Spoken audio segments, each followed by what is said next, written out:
First time நம்ம area boys கூட பள்ளிமலை ஏறினது. அது மட்டும் இல்லாம வீட்லயே கட்டுசோறு கட்டிட்டு போய் ஒரு தென்னந்தோப்புல சாப்பிட்டது. இது எல்லாத்தையுமே ஒரு வீடியோவா பார்க்கலாம். பட் வீடியோக்குள்ள போறதுக்கு முன்னாடி ஒரு லைக் மட்டும் போட்டுருங்க. வணக்கம் நண்பர்களே, ஷார்ப்பா நைட் 12 மணி இருக்கும். 4 சக்கர வாகனத்தை தூக்கிட்டு ஏரியா பாய்ஸ் ஒரு 5 பேர் கிளம்பிட்டோம். எங்க கிளம்பிட்டோம்னா அப்படியே முருகனை பாத்துட்டு வரலான்னு பழனிமலை வரையும், அதுவும் குறிப்பா முருகன் ஆண்டி அலங்காரத்துல இருக்கிறத பாக்குறதுக்கு. ஓகே ரைட், மலைக்கு போறதுக்கு முன்னாடி ஒரு சிறிய பிரேக் எடுக்கலான்னு ஒரு பேக்கரியில வண்டியை நிறுத்தியாச்சு. லைட்டா பசி எடுத்தனால டீ கூட பிஸ்கெட் ஒரு பாக்கெட் வாங்கிட்டேன். விடிய காலையில 3 மணிக்கு டீயோட பிஸ்கெட் நல்லா பக்காவா ஜம்முன்னு வயித்த நப்பியாச்சு. அப்புறம் மீண்டும் வாகனத்தை எடுத்துட்டு லைட்டா குத்துப்பாட்டு போட்டுக்கிட்டே கிளம்பிட்டோம். ஒரு அரை மணி நேரத்துல பழனி டவுனுக்குள்ளார ரீச் ஆயாச்சு. அவ்வளவுதான், இனி அப்படியே வண்டியை பார்க்கிங்ல போட்டு ரெஸ்ட் எடுக்க வேண்டியதான். நண்பர்களே, அதிகாலை 4:45க்கு பழனிமலை ஓபன் பண்ணிடுறாங்க. சோ இந்த டைமுக்கு மக்களோட கூட்டமும் கம்மியா தான் இருந்துச்சு. அப்படியே மலை என்ட்ரன்ஸ்ல இருக்கிற கணபதியை நல்லா வணங்கிட்டு கையில கொண்டு வந்த மொபைல் போனை ஒப்படைச்சிட்டு கிளம்பிட்டோம்.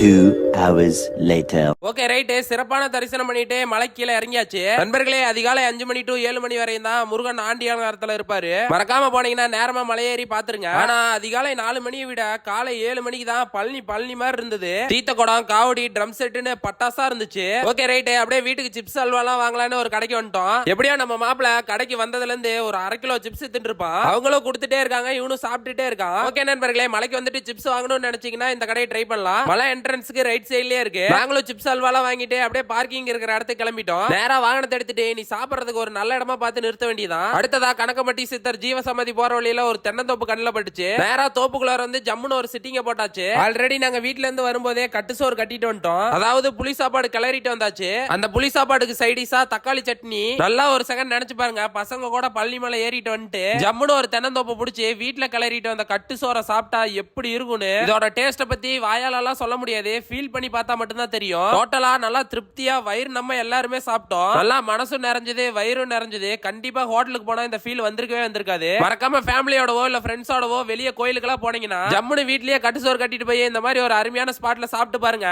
ஓகே ரைட், மேலும் இந்த மாதிரி வீடியோஸ் பார்க்க மறக்காம நம்ம சேனலை சப்ஸ்கிரைப் பண்ணி வச்சுங்க. பாய் நண்பர்களே.